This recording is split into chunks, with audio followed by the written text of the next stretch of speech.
Hello friends, welcome to my YouTube channel. આજે આપણે ધોરણ 8ના અંગ્રેજી વિષયના યુનિટ 1 ક્યુ ફોર ક્વેશ્ચન એની એક્ટિવિટી 2 એ અને બી વિશે ચર્ચા કરવા જઈ રહ્યા છીએ. જે વિદ્યાર્થી મિત્રોને એક્ટિવિટી 1 જોવાની બાકી હોય એની લિંક ડિસ્ક્રિપ્શન બોક્સમાં આપેલી છે, તો ત્યાં જઈને જોઈ લેશે.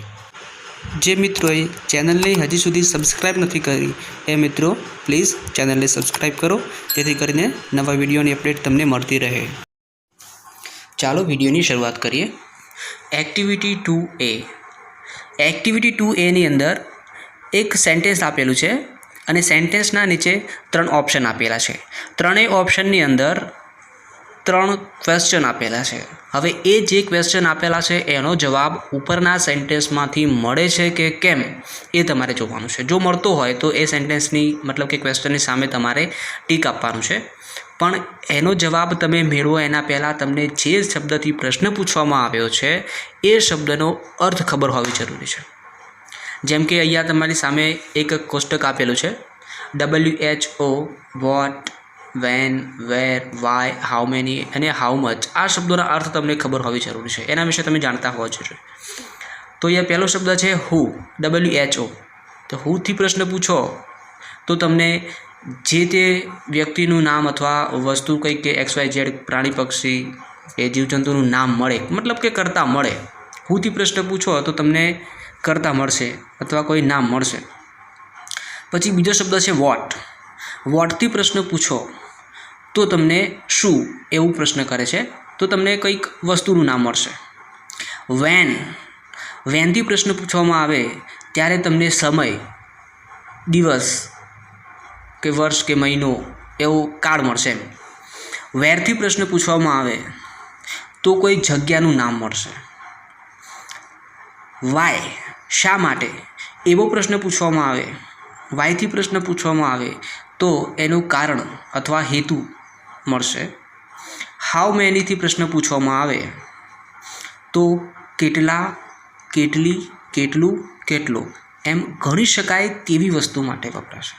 હવે ગણી શકાય એવી વસ્તુઓ કઈ, તો ઉદાહરણ તરીકે મારી પાસે એક પેન છે, મારી પાસે 2 પેન છે, મારી પાસે એક બેગ છે, મારી પાસે 2 મિત્રો છે અથવા મારે 2 મિત્રો છે, તો એ ગણી શકાય એવી વસ્તુ કહી શકાય.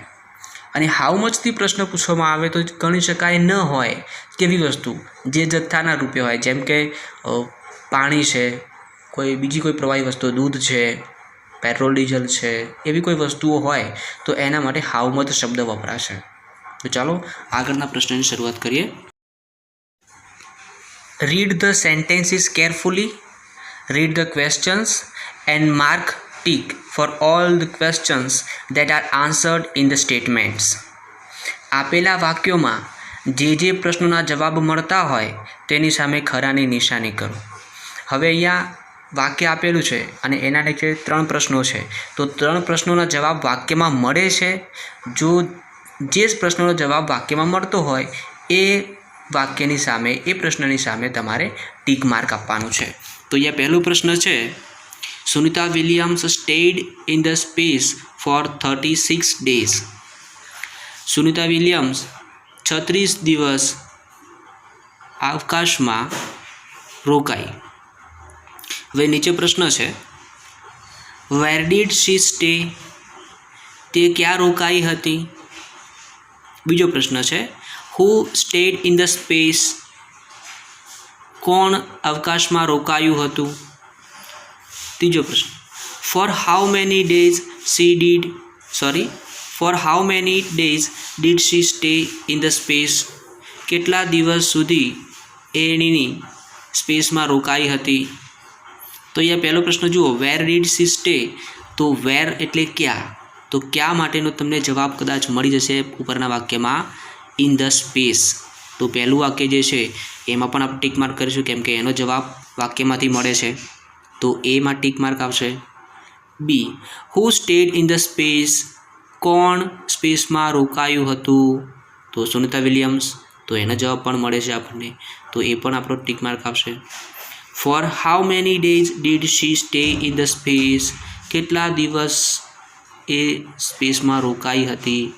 તો 36 ડેઝ ફોર 36 ડેઝ એ પણ જવાબ મળે છે. એટલે 3 પ્રશ્નો આપણે ટીક માર્ક કરીશું, કેમ કે 3 પ્રશ્નોના જવાબ આપણને એ વાક્યમાંથી મળી રહેશે. Next question. The theatre was first developed in Greece as a part of religious view. એક ધાર્મિક દૃષ્ટિકોણથી થિયેટર એ ગ્રીસની અંદર સૌથી પહેલાં ડેવલપ કરવામાં આવ્યા હતા, વિકસાવવામાં આવ્યા હતા. એના નીચે 3 ઓપ્શન છે. What was developed in Greece? ગ્રીસની અંદર શું ડેવલપ કરવામાં આવ્યું હતું? બીજો પ્રશ્ન છે, why was the theatre developed? Theatre શા માટે ડેવલપ કરવામાં આવ્યા હતા? Where did the first theatre develop? સૌથી પહેલું થિયેટર ક્યાં ડેવલપ કરવામાં આવ્યું? તો ઉપરનો પહેલો પ્રશ્ન જોઈએ, what was developed in Greece, તો ગ્રીસની અંદર શું ડેવલપ કરવામાં આવ્યું હતું? તો એનો જવાબ આપણને મળે છે the theatre was developed in Greece. બીજો પ્રશ્ન છે, why was the theatre developed? શા માટે થિયેટર ડેવલપ કરવામાં આવ્યા હતા? આ પ્રશ્નોનો જવાબ ઉપરના વાક્યમાં મળી રહેશે કે as a part of religious view, એક ધાર્મિક દૃષ્ટિકોણથી. વેર did the first theatre develop? સૌથી પહેલું થિયેટર ક્યાં ડેવલપ કરવામાં આવ્યું? તો ગ્રીસ. ત્યાં પણ જવાબ આપણને મળી રહેશે. તો 3 ક્વેશ્ચનની અંદર આપણે ટીક માર્ક કરીશું. Next question.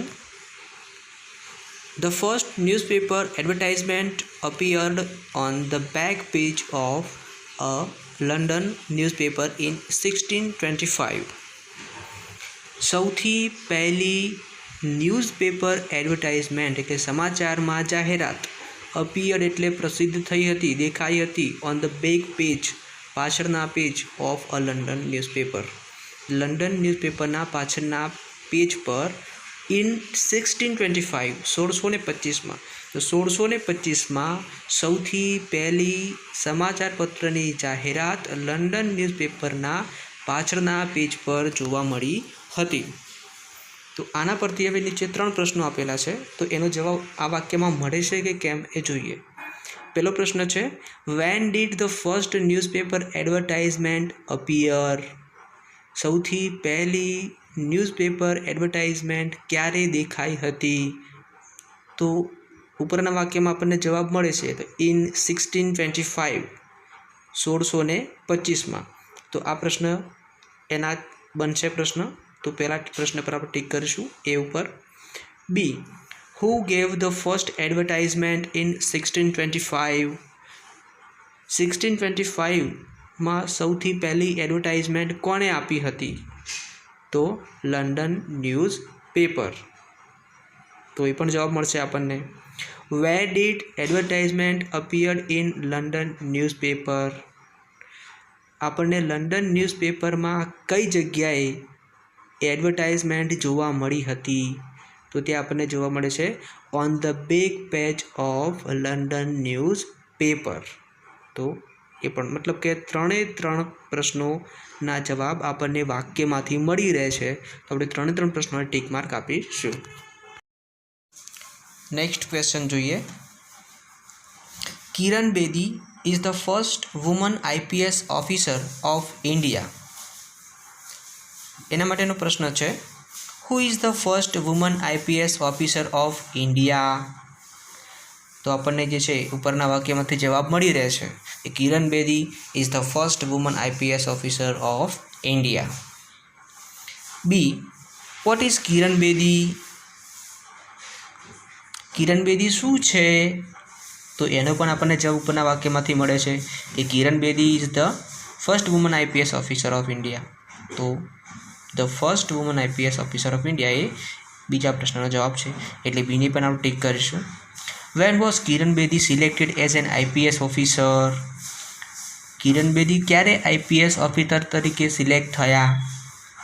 તો હવે જુઓ અહીંયા વેન છે, વેન એટલે ક્યારે. હવે ક્યારે એવો કોઈ સમય ઉપરના વાક્યમાં આપેલો છે નહીં, તો આ પ્રશ્ન સી એ આપણે ઉપરના વાક્યમાં એનું બનતો નથી, એટલે આપણે લેશું નહીં, આપણે એને ટીક કરશું નહીં. નેક્સ્ટ ક્વેશ્ચન જોઈએ.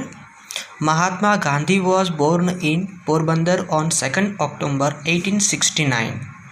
મહાત્મા ગાંધી 2 ઓક્ટોબર 1869ની અંદર પોરબંદરમાં જન્મ્યા હતા. તો એના માટેના ક્વેશ્ચન છે, when did Mahatma Gandhi go to Delhi? Mahatma Gandhi Delhi ક્યારે ગયા હતા? તો હવે જુઓ, વેન છે, વેન એટલે ક્યારે. હવે ક્યારે ગયા હતા દિલ્હી, એ દિલ્હી વિશેની કોઈ વાત આપણે ઉપરના વાક્યમાં આપેલી છે નહીં, એટલે અહીં પહેલો પ્રશ્ન એ ઉપરના વાક્યમાં લાગુ પડશે નહીં. બીજો પ્રશ્ન છે, where was Mahatma Gandhi born? Mahatma Gandhi ક્યાં જન્મ્યા હતા? તો વેર એ જગ્યા બતાવે છે, ક્યાં. જગ્યા ક્યાં છે? તો ઇન પોરબંદર, તો એ જવાબ છે, માટે આપણે એને ટીક કરીશું. What is the birth date of Mahatma Gandhi? Mahatma ગાંધીની બર્થ ડેટ શું છે? તો બર્થ ડેટ પણ આપેલી છે, ઓન 2 ઓક્ટોબર 1869. તો બી અને સી એને આપણે ટીક કરશું, કેમ કે એ પ્રશ્નના જવાબ આપણને ઉપરના વાક્યમાંથી મળી રહે છે. અહીં આપણી એક્ટિવિટી 2A પૂરી થાય છે અને એક્ટિવિટી 2B શરૂ થશે. એક્ટિવિટી 2Bની અંદર ક્વેશ્ચન છે, frame question two get the underline words as an answer. એવા પ્રશ્નો બનાવો કે જેનો જવાબ નીચે આપેલા વાક્યોમાં લીટી દોરેલ શબ્દ જ આવે. મતલબ કે જે વાક્યની અંદર જે શબ્દ નીચે લીટી દોરેલી હોય એ જ શબ્દ એ પ્રશ્નનો જવાબ આવવો જોઈએ, એવો પ્રશ્ન બનાવવાનો છે. તો એક્ઝામ્પલ તરીકે આપણને એક વાક્ય આપેલું છે, Sunita graduated from the Florida Institute of Technology. Sunita Florida Institute of ટેકનોલોજીમાંથી ગ્રેજ્યુએટ થઈ હતી. તો નીચે હવે શબ્દો આપેલા છે, પહેલું તો સુનિતા અને બીજું છે the Florida Institute of technology. આ બે શબ્દો નીચે અંડરલાઇન કરેલું છે. તો હવે એ શબ્દો જ આવે જવાબમાં, એવો પ્રશ્ન ત્યાં બનાવેલો છે. જોજો, who graduated from the Florida Institute of Technology. Florida Institute of ટેકનોલોજીમાંથી કોણ ગ્રેજ્યુએટ થયું હતું? તો ત્યાં સુનિતા જવાબ એવો ત્યાં ઉપર આપેલો છે. બીજો પ્રશ્ન છે, where did Sunita graduate? Sunita ક્યાં ગ્રેજ્યુએટ થઈ? તો વેરવાળો પ્રશ્નનો જો જવાબ મળે તો the Florida Institute of Technology. Sunita Florida Institute of ટેકનોલોજીમાંથી ગ્રેજ્યુએટ થઈ. તો બંને પ્રશ્નો જે એવા છે કે જેનો જવાબ ઉપર જે શબ્દ નીચે અંડરલાઇન કરેલા છે એ જ આવે છે. તો હવે પછીના પ્રશ્નો આપણે જોઈએ. અહીં એક વાક્ય આપેલું છે, my friends visited Amit's village last vacation. મારા મિત્રોએ ગયા વેકેશનમાં અમિતના ગામની મુલાકાત લીધી હતી. હવે વાક્યની નીચે અમુક કેટલાક શબ્દો આપેલા છે, માય ફ્રેન્ડ્સ એમના નીચે અંડરલાઇન કરેલું છે, અમિત્સ વિલેજ એના નીચે અંડરલાઇન છે, લાસ્ટ વેકેશન એના નીચે અંડરલાઇન છે. તો જે શબ્દો નીચે અંડરલાઇન છે એવા શબ્દો જવાબમાં આવે એ રીતે આપણે પ્રશ્ન બનાવવાનો છે. તો ચાલો આપણે પ્રશ્ન બનાવીએ છીએ. પહેલો પ્રશ્ન બન્યો છે, who visited Amit's village last vacation. અહીંયા હુ શબ્દ મૂક્યો છે માય ફ્રેન્ડ્સની જગ્યાએ. હુ શબ્દ ક્યારે મુકાય? તો જ્યારે કરતા પ્રશ્નમાં હોય ત્યારે. બીજો પ્રશ્ન છે, what did my friends visit last vacation. તો what did my friends visit last વેકેશનનો જવાબ આપણે મળે છે કે શું વિઝિટેડ, મતલબ કે અમિત્સ વિલેજ, અમિતનું ગામ વિઝિટેડ કર્યું છે. When did my friends visit Amit's village. ક્યારે મારા મિત્રોએ અમિતના ગામની મુલાકાત લીધી હતી? અહીંયા વેનથી પૂછ્યું છે એટલે ત્યાં આપણને જવાબ મળશે કોઈ જગ્યા. તો લાસ્ટ વેકેશન, વેનથી પૂછ્યું હશે એટલે જવાબ મળશે સમય, લાસ્ટ વેકેશન, ગયા વેકેશનમાં અમિતના ઘરની મુલાકાત મારા મિત્રોએ લીધી હતી. તો અહીંયા તમને બીજા પ્રશ્ન નંબર 2 અને 3માં ડીડ જોવા મળે છે. એની ચર્ચા આપણે આગળના પ્રશ્નમાં કરીએ. બીજો પ્રશ્ન જોઈએ, કનૈયાલાલ મુનશી રોટ પાટણની પ્રભુતા ઇન 1916. અહીંયા 3 શબ્દો નીચે અંડરલાઇન કરેલી છે, કનૈયાલાલ મુનશી, પાટણની પ્રભુતા અને ઇન 1960માં. તો પહેલો પ્રશ્ન આપણે કનૈયાલાલ મુનશી માટે બનાવીશું. તો જ્યારે નામથી પ્રશ્ન બનતો હોય એટલે હુ શબ્દ મૂકવાનો થાય. હુ રોટ પાટણની પ્રભુતા ઇન 1916. બીજો પ્રશ્ન, what did Kanaiyalal Munshi write in 1916. તો કનૈયાલાલ મુનશીએ 1916માં શું લખ્યું છે? અહીંયા ઉપરના વાક્યમાં રોટ હતું, એનું વાક્યની અંદર રાઇટ થઈ ગયું છે. તો જ્યારે વાક્યમાં પ્રશ્ન બનતો હોય અને આપણે ડીડ મૂકીએ છીએ એટલે ડીડ મૂક્યા પછી ક્રિયાપદનું મૂળ રૂપ મૂકવું પડે. ત્રીજો પ્રશ્ન છે, when did Kanaiyalal Munshi write પાટણની પ્રભુતા. પાટણની પ્રભુતા એ કનૈયાલાલે ક્યારે લખી? તો આપણને ઉપર જવાબ મળશે ઇન 1916. અહીં પણ વાક્યની અંદર વેન પછી ડીડ મૂક્યું છે એટલે આપણે ક્રિયાપદ રોટનું રાઇટ રાખીએ છીએ, મૂળ ક્રિયાપદ જ. જ્યારે પણ તમે ડીડ મૂકો છો એટલે ક્રિયાપદનું મૂળ રૂપ તમારે લખવું પડે. આગળનો પ્રશ્ન જોઈએ છીએ. Sunita Williams was Born on 19th September 1965 in Ohio. તો પ્રશ્ન એનો બનાવીએ આપણે સુનિતા માટે. Who was Born on 19th September 1965 in Ohio. તો જ્યારે પણ કર્તાનો પ્રશ્ન બનાવવાનો થાય એટલે અગાઉ કહીએ પ્રમાણે કે તમારે WHO હુ શબ્દ મૂકી જ દેવાનો અને બાકીનું વાક્ય જે છે એમના એમ મૂકી અને પછી પ્રશ્ન ચિહ્ન એને આપી દેવાનું. બીજો પ્રશ્ન, what was the birth date of Sunita Williams. તો યસ, સમય આપ્યો છે તો સમય દર્શાવવા માટે આપણે અહીંયા વોટ લખીશું કે શું છે એની જન્મ તારીખ. તો આપણે 19 સપ્ટેમ્બર 1965 એ આપણને જવાબ મળે છે.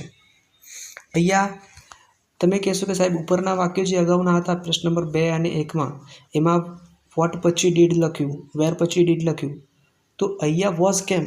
તો અહીં વોઝ એટલા માટે કે વાક્યની અંદર જ આપણને ટુ બીનું રૂપ વોઝ આપેલું છે.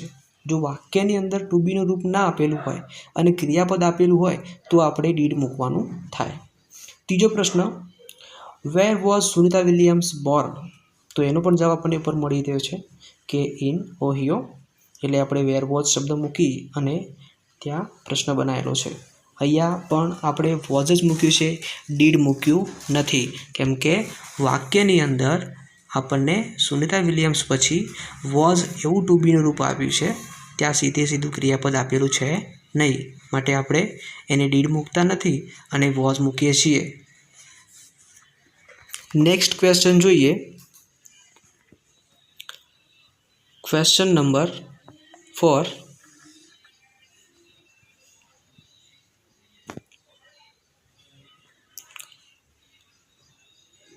મુન્ના મેડ mango juice in the morning. તો અહીંયા 3 શબ્દોની જે અંડરલાઇન કરેલી છે, મુન્ના, મેંગો જ્યુસ અને ઇન ધ મોર્નિંગ. તો હવે મુન્ના જે છે એ કર્તા છે.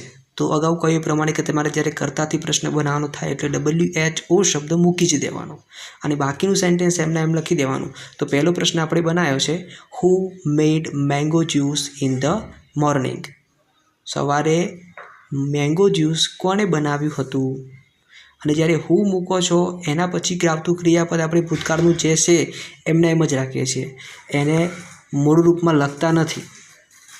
બીજો પ્રશ્ન મેંગો જ્યુસ માટે બનાવવાનો છે, તો વોટ એ શબ્દ ત્યાં આવશે. મોટે ભાગે જ્યાં કર્મથી પ્રશ્ન બનતો હોય ત્યાં વોટ મૂકવાનું થતું હોય છે. What did Munna make in the morning. અહીંયા પણ તમે જોઈ શકો છો કે વોટ પછી આપણે ડીડ લખ્યું છે અને પછી એના પછી આવતું ક્રિયાપદ એ મૂળ ક્રિયાપદ લખ્યું છે. ઉપરના વાક્યમાં મેડ હતું એની જગ્યાએ આપણે પ્રશ્નની અંદર મેક લખ્યું છે, કારણ કે વોટ પછી આપણે ડીડ લખ્યું છે એટલા માટે. What did Munna make in the morning. ત્રીજા શબ્દ ઇન ધ મોર્નિંગ માટે આપણે પ્રશ્ન બનાવીએ તો એ સમય દર્શાવે છે. તો આપણે પ્રશ્ન બનાવ્યો છે, when did Munna make mango juice. મુન્નાએ મેંગો જ્યુસ ક્યારે બનાવ્યો હતો? તો ઇન ધ મોર્નિંગ એ સમય દર્શાવે છે. તો વેન પછી પણ આપણે ડીડ મૂક્યું છે અને ડીડ મૂક્યા પછી આપણે મેડ ક્રિયાપદનું મેક એવું મૂળ રૂપ લખ્યું છે. આગળનો પ્રશ્ન જોઈએ. પ્રશ્ન નંબર 5 અને આ તમારો એક્ટિવિટી 2B નો છેલ્લો પ્રશ્ન રહેશે. Maya attended the special classes to learn English. માયાએ અંગ્રેજી શીખવા માટે સ્પેશિયલ ક્લાસીસ અટેન્ડ કર્યા હતા. તો હવે 3 શબ્દો નીચે અંડરલાઇન છે. Maya, attended and to learn English. હવે અહીંયા કન્ફ્યુઝન એ છે કે અત્યાર સુધી જે આવતા હતા એ કર્મ, કર્તા અને અન્ય શબ્દ નીચે અંડરલાઇન આવતી હતી, અને અહીંયા જે છે એ વર્બ મતલબ કે ક્રિયાપદ નીચે અંડરલાઇન છે. તો સૌથી પહેલાં તો કર્તાવાળું બનાવીએ. તો કર્તાવાળું હોય એટલે તો આપણને ખબર જ છે કે WHO હુ શબ્દ મૂકવાનો છે. તો પહેલો પ્રશ્ન છે who attended the special classes to learn English. બીજો પ્રશ્ન બનાવીએ આપણે અટેન્ડેડ માટે. હવે ક્રિયાપદથી જ્યારે પ્રશ્ન બનાવવાનો થાય એટલે તમારે વોટ શબ્દ મૂકવાનો અને એના પછી જે ટુ બીનું રૂપ આવતું હોય એ મૂકી અને કર્તા મૂકી અને પછી તમારે ડુ લખવું પડે. તો જો ગુજરાતી કરીએ એટલે ખબર પડશે આપણને. What did Maya do to learn English. અંગ્રેજી શીખવા માટે માયાએ શું કર્યું? આપણે માયાએ શું કર્યું એમ. વોટ ડીડ માયા ડુ, શું કરે છે, ટુ લર્ન ઇંગ્લિશ. માયા અંગ્રેજી શીખવા માટે શું કરે છે એમ કહીએ એટલે આપણે શબ્દની સ્પષ્ટતા થઈ જાય છે. એના પછીનો શબ્દ છે why did Maya attend the special classes. Maya શા માટે સ્પેશિયલ ક્લાસીસ અટેન્ડ કરતી હતી? તો વાય ડીડ લખ્યા પછી આપણે અટેન્ડેડનું ક્રિયાપદનું મૂળ રૂપ લખ્યું છે. એટલે કે Maya attended the special classes to learn English. Why did Maya attended the special classes? તો આપણને જવાબ મળશે ટુ લર્ન ઇંગ્લિશ. આશા રાખું કે વિડીયોમાં તમને સમજણ પડી હશે. કંઈ ક્વેરી રહી હોય તો કમેન્ટમાં જણાવશો અને આગળના વિડીયોની રાહ જોશો.